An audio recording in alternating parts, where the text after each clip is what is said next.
Korang tahu tak jenama pemotong gunpla ataupun model kit yang paling power adalah apa? Confirm got enak. ゴッドハンドさん Mesti gahen. Yep, semestinya God Hand.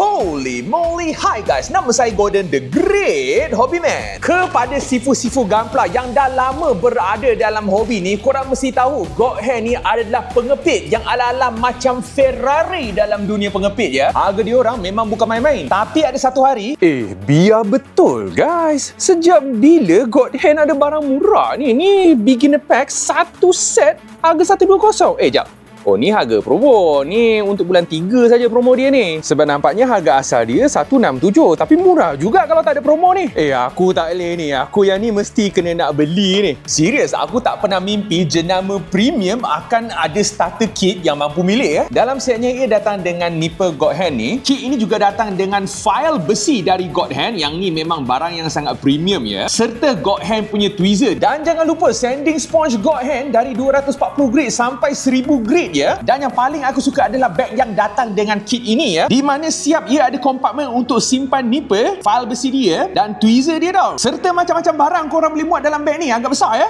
Walaupun dari segi luaran ia nampak macam nipper biasa, tapi kat mata dia tu lain macam guys, kualiti dia tu. Dan pemegang dia tu memang sangat selesa untuk dipegang ya. Untuk pemotong dia dalam test kita kan, memang rasa sangat solid lah pemotongan dia tau. Kalau kita sengaja potong runner yang tebal-tebal pun nampak macam tiada sebarang kerosakan kat mata dia tu ya. Memang rasa sangat solid ya. Dan file besi God Hand ni memang rasa dia sangat lancar apabila kita cuba filekan plastik ekstra di bahagian part gunpla kita ya. Seperti biasa, lepas file tu kita kenalah pakai sanding sponge dari nombor yang rendah sampailah ke nombor yang tinggi. Lepas dah siap tu memang nampak sangat smooth guys. Nak mark tu macam tak pernah wujud pun. Dan tweezer God Hand ni sesuai lah untuk kita susun water slide decals ya. Dan dapatlah juga barang baru dalam koleksi tools God Hand aku. Kalau berminat boleh dapatkan di The Hobby Store Kota Damansara. Alright, jadi sampai di sini saja video kita. Kita jumpa lagi di video yang baru.